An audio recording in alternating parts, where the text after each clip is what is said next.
Tuesdays and Friday, Saturday, it's murder. It is. We don't have plans on operating over the weekend, so we're not even gonna be there. Okay. Okay? Thank you. I'll be in Cowtown. Thank you.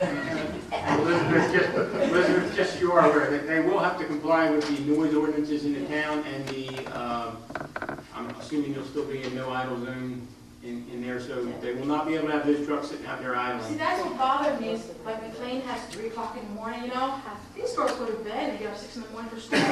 You know, that's what bothered me. McLean should not be having trucks sitting out there idling either. Well- If they are, you need to call and make a We complaint to the came home from a township. football game competition, 12:39, and there were 7 trucks out there. Idling, all idling. Yeah, they were waiting to be, what, they check them or something? What they do, entrance right there? Yeah. It's, thank you. Thank you for your comments, man.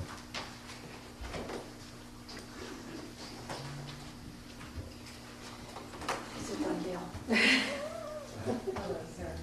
Do you solemnly swear or affirm the testimony you're going to give tonight is the truth and nothing but the truth, so help you God? I do. And would you give us your name and your address? Clarence Johnston, 16 North Game Creek Road, Orange Point Township. Thank you.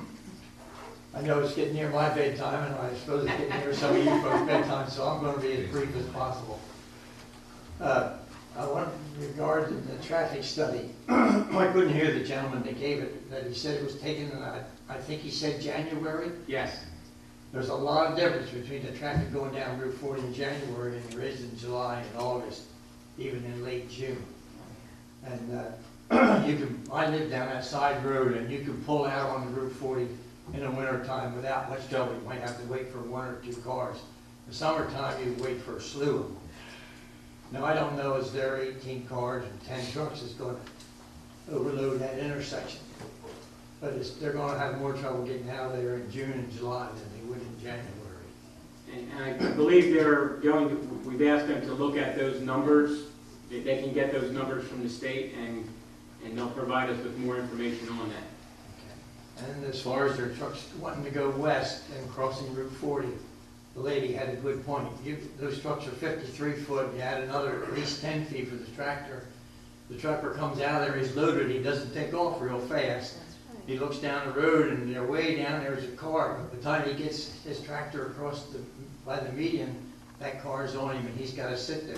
So now he's blocked the other 2 lanes of traffic. And that was a concern of ours. Right.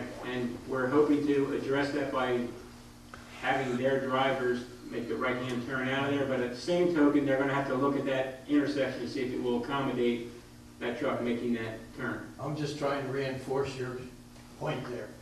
The second point I want to make is that Mr. Mitchell brought it up, and several members from the board, and that is traffic going across Route 40 from their site, going down Courses Landing Road, on the Cane Creek Road as a shortcut to 295.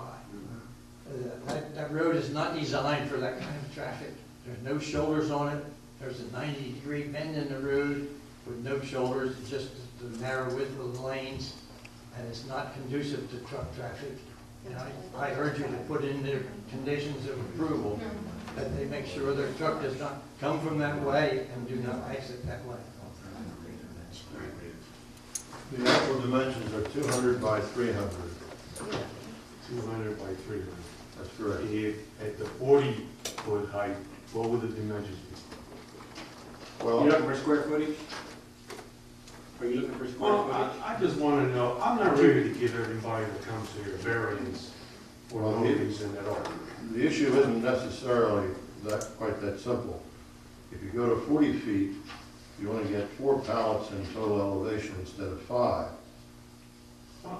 Yeah, but I'm not so sure that having 4 pallets or 5 pallets high is going to affect your business or anything. Well, it affects the thermal efficiency. The higher the structure, the pool starts at the top and drops down, as you know.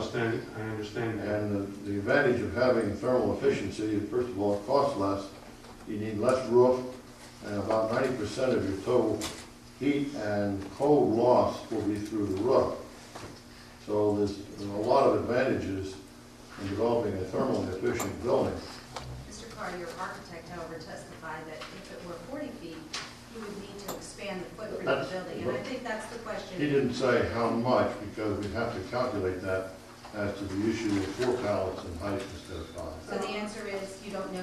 I don't know the exact number, but it will be substantial. I'm just not ready to give variances just for the sake of giving a variance when the 40-foot high building would just work just as well. I think we're allowed to have a 10% deviation from that, But you would need a variance. You would need a variance. but I'm suggesting that there's a thermal efficiency which makes cold storage not only reasonable, but very practical, as opposed to expanding the building out, which makes it larger.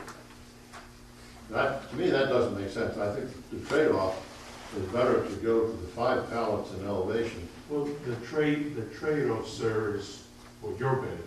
I don't appreciate that, sure. Yeah, it's just that if everybody came in here, requested a variance, you know, for, just because to benefit them, I'm just not sure that this planning board is willing to do that. And I'm not speaking for everybody.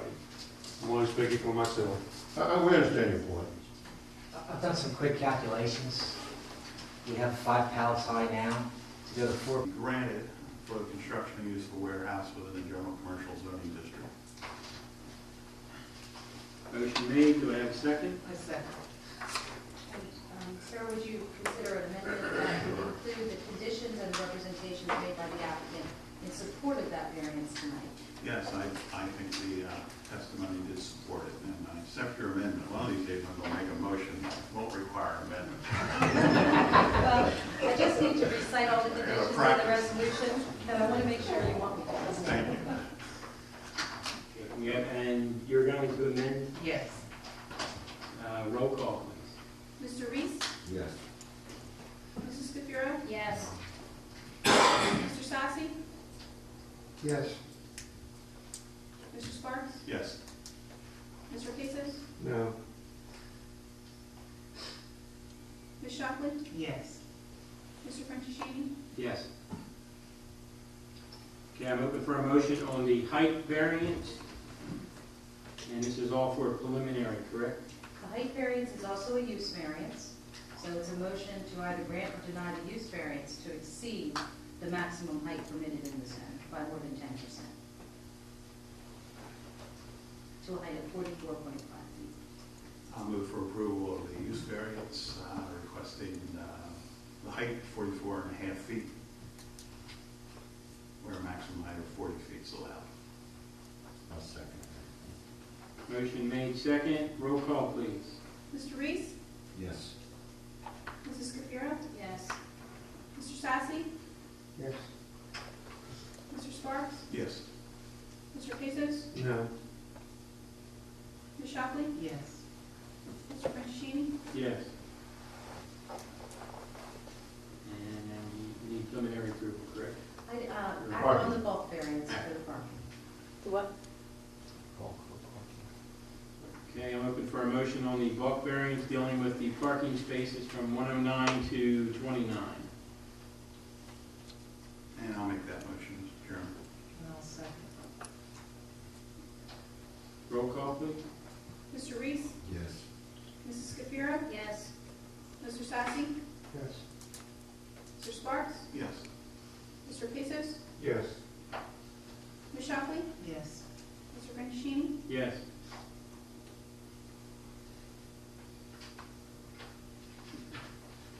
Now we need a motion on preliminary approval of application 2007-16, Major site plan. major site plan. Okay, I will move for preliminary major site plan approval with the testimony given here tonight and all regulatory agency oversight. Is there anything else I need? That's it. Have a motion made? Do I have a second? I'll second. Roll call.